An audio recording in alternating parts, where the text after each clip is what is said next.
हरे कृष्णा। तो हम पढ़ रहे हैं भगवद गीता अध्याय 2।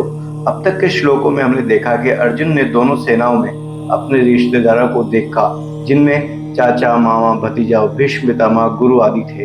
अपने सगे संबंधियों देखकर अर्जुन व्याकुल हो उठे और परेशान होकर अपने धनुष बाण को नीचे रख दिया और युद्ध न करने का निर्णय लिया तथा अपने आप को श्री भगवान के चरणों में समर्पित करके वास्तविक धर्म का ज्ञान देने की प्रार्थना करी।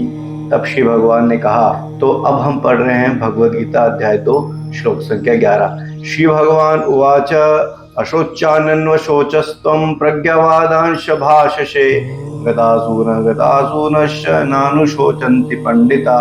श्री भगवान ने कहा, तुम पांडित्यपूर्ण वचन करते हुए उनके लिए शोक कर रहे हो जो शोक करने योग्य नहीं है। जो विद्वान होते हैं वे न तो जीवित के लिए और न ही मृत के लिए शोक करते हैं।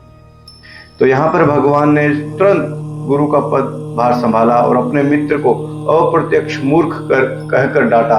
उन्होंने कहा, तुम विद्वान की तरह बातें करते हो, किंतु तुम यह नहीं जानते कि जो विद्वान होता है, अर्थात जो यह जानता है कि शरीर तथा आत्मा क्या है, वह किसी भी अवस्था में शरीर के लिए, चाहे वह जीवित हो या मृत, शोक नहीं करता। अगले अध्यायों से यह स्पष्ट हो जाएगा। ज्ञान का अर्थ पदार्थ तथा आत्मा एवं दोनों के नियामक को जानना है।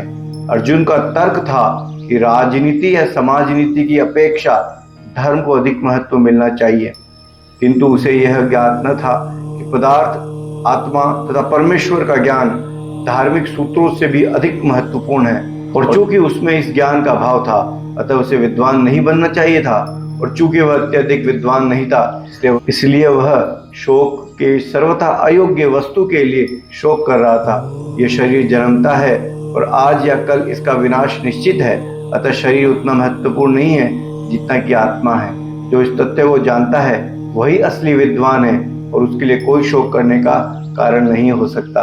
हरे कृष्णा।